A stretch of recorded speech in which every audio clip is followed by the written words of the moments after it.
right now, then Yes. unfortunately we would have to do the next slide dance. Okay, let's go ahead and do that. So let's go to the next slide. I'll try and be fast.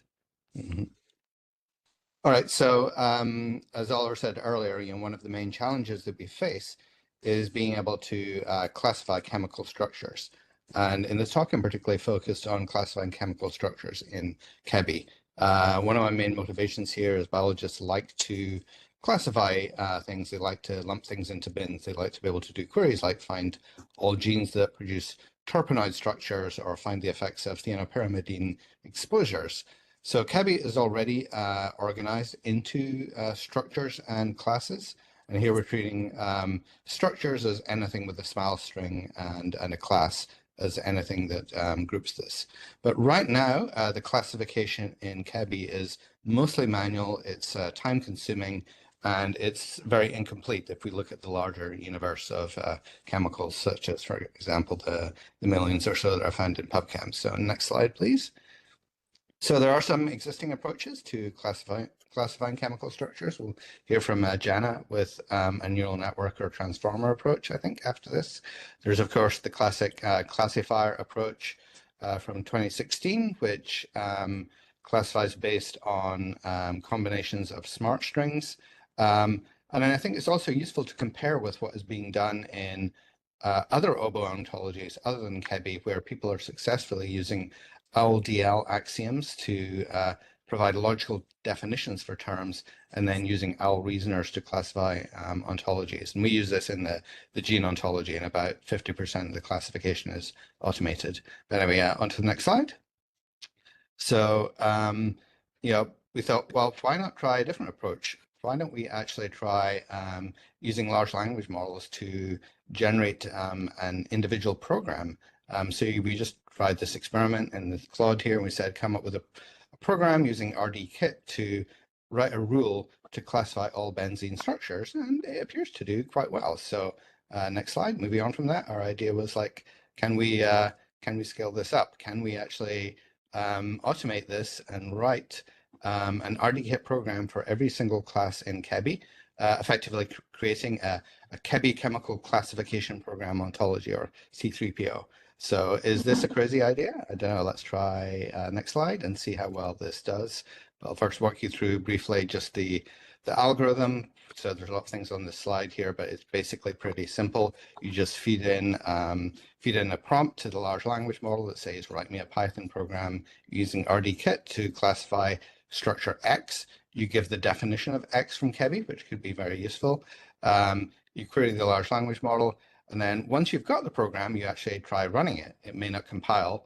And then you try actually running it on some test cases with both positive and negative examples. If it doesn't work, you kind of feed the results back into the LLM, get it to try again for a maximum number of iterations. So how does that work? Let's look at the next slide.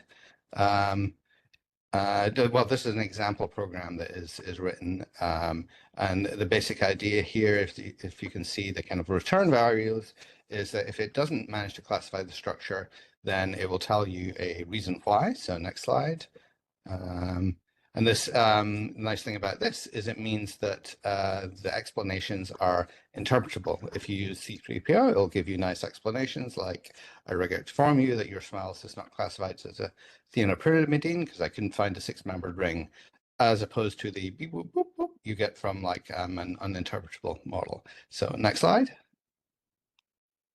So you can actually install this directly from PyPy, but I would only treat this as an experiment so far. We've only written about 10% of programs from covering only about 10% of the classes in KEBI.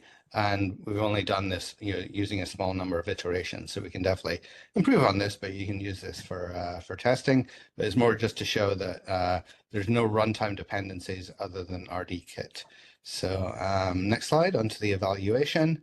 If we look at the performance over all classes in KEBI, the F1 score, whether micro or macro, is not really too good. But if we restrict it to classes that are more amenable to learning this kind of program, then it actually does a lot better, getting F1 scores above 0.9. This is using the Claude Sonnet model. This is setting things up. So we've got a 10% split of, so we use about 10% of the examples for validation. And we try a maximum number of 5 iterations because it can be quite expensive to do multiple iterations. So next slide. To me, the more interesting part, though, is if we plot the learnability, the number of test instances. So terms that are high up in the Kebby tree have a large number of instances. Terms that are classes that are lower down have a smaller number of instances. And the ones with larger number of instances, not unsurprisingly, can be more easily learned. But there's an interesting kind of fork in this plot here up on the top left, where we've got a number of long hydrocarbon chain structures that don't have that many instances, but can be kind of learned quite well. So this kind of illustrates the general point. On to the next slide, which is I think we need an ensemble approach here rather than kind of like looking for multiple approaches and seeing which one beats the other one by an F1 of 0.5. I suspect the chemical structure space is organized in such a way that there are certain meta-classes of Kebby classes that can be very easily learned using one approach, and other portions of that space that can be learned using other approaches. And I think we essentially need to team together to make the alliance to fight the dark structurome. And with that, I'll hand it over to Jana. Thank you very much.